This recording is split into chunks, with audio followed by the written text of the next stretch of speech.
48 કલાક સુધી હીટવેવનો હુમલો. અમદાવાદમાં ઓરેન્જ એલર્ટ. રાજકોટમાં પણ ઓરેન્જ એલર્ટ.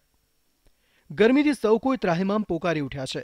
રાજસ્થાનના રણ પરથી આવી રહેલા પવનોએ દરિયા કિનારા પર ઉકળાટ ફેલાવ્યો છે. અમદાવાદ શહેરમાં ઓરેન્જ વોર્નિંગ આપવામાં આવી છે, તો રાજકોટ શહેરમાં પણ ઓરેન્જ એલર્ટ અપાયું છે. હજુ રાજ્યમાં મહત્તમ તાપમાનમાં નોંધપાત્ર વધારો થશે તેવી હવામાન વિભાગની આગાહી છે.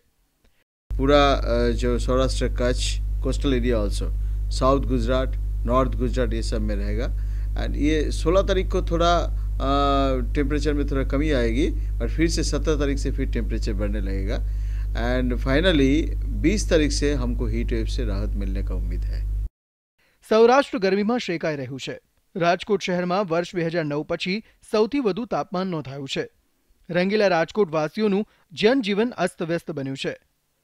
જો કે આ કાળઝાળ ગરમીમાં આરોગ્ય અધિકારીઓ ગભરાવાની નહીં, સાવધાની રાખવાની સલાહ આપી રહ્યા છે અને બને તેટલું પ્રવાહી વધુ લેવાની સલાહ આપી રહ્યા છે. કોઈ જાતનો ભય ફેલાવવાની કે ગભરાવાની જરૂર નથી. એલર્ટ એટલે કે સાવચેતી રાખવા માટેનું એક જાતનું જેસ્ચર છે સરકાર તરફથી અને હવામાન ખાતા તરફથી કે જ્યારે પણ આ પ્રકારના એલર્ટ બહાર પડે ત્યારે નાગરિકો, કારણ કે સરકાર તો પોતાની રીતે બધા પગલાં અલગ અલગ ડિપાર્ટમેન્ટ લેશે જ અને લઈ પણ રહી છે, શરૂ કરી દીધા છે ઓલરેડી, પરંતુ નાગરિકોએ પોતાનું ધ્યાન જો રાખે જેમાં તો એનાથી નાની વસ્તુ કરવાથી હીટ સ્ટ્રોકથી બચી શકાય. લૂની લપેટમાં પ્રજાજનો ન આવે તે માટે બને તેટલી કાળજી લેવાની તબીબો સલાહ આપે છે.